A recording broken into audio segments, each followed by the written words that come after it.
Здравейте всички, които гледат това видео. Аз съм компютър лесен БГ.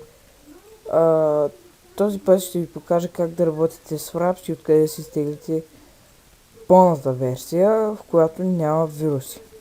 Така, това е сайтът, ще оставя линк в описанието. Цъкаме download. Още веднъж казвам ви, няма вируси. Тя рекламки ги мразя и аз.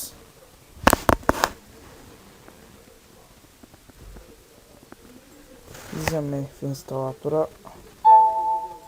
Да. Нека затворя това. Инсталираме го. Никога в C.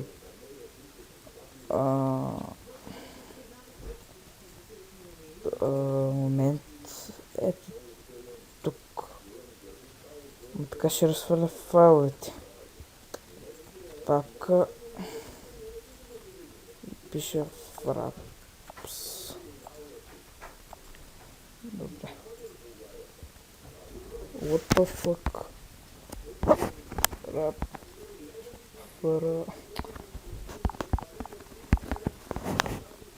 Fraps. Добре, Fraps. Написахме Fraps. Сега. Майко стара. Извинявам се. И чакаме да се инсталира, разбира се. Трябва да изключа власт.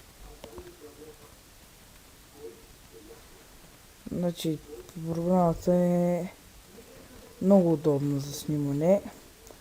И ще ви покажа как да използвате Fraps. Отваряме Fraps. И това е. Сега. Старт Fraps, демек, като го отворите, тук долу да ви се показва. Аз не искам. Fraps, Windows, топ, демек винаги отгоре. Това значи. Run Fraps Windows Start. Това е когато ви се стартира Windows. И това вече не знам за това какво значи. Тук това е хакнато, мисля, не знам. Тук бенчмарковете ви. Може да си го смените, нали де, ама FPS и може и разни други работи. Това тук не го пипате. Тук може да си го скрите. Но в случая аз така, защото ми трябва. Ако искате да снимате, нали, глас, видео, видео, което да се чуете, рекордите, това натискате. Сега, за ето това е хотки, тук може да си го смените каквото си искате.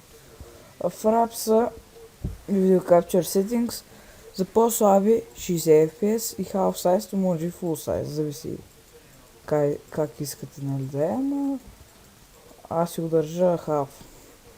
Тук също не барате нищо. Това в момента не мога да го махна, но при вас е махнато. При вас, като инсталирате Fraps, е махнато. Чекай се да си... Като нали махнато си не е пипано, нали? Ама... Чай го махна това. Пак също. Там не е пипано, там е махнато. Задължително това не го пускайте. Защото ако направите някакво 30 минути клипси, примерно, големи гигабайти, примерно, и ще ви го раздели на всеки 10. Така че, за това по-добре, това не го пускайте. Просто няма смисъл от него. Няма такъв смисъл, защо да го пускаме. Няма просто смисъл, дами и господа. Не го пускайте. Скриншоти, това тук е такъв формат, ви препоръчвам да... И тук, нали, скриншота и къде да ви отива. Аз няма да го променям. Това е за Fraps. Тук ви казах откъде да се свалите Fraps.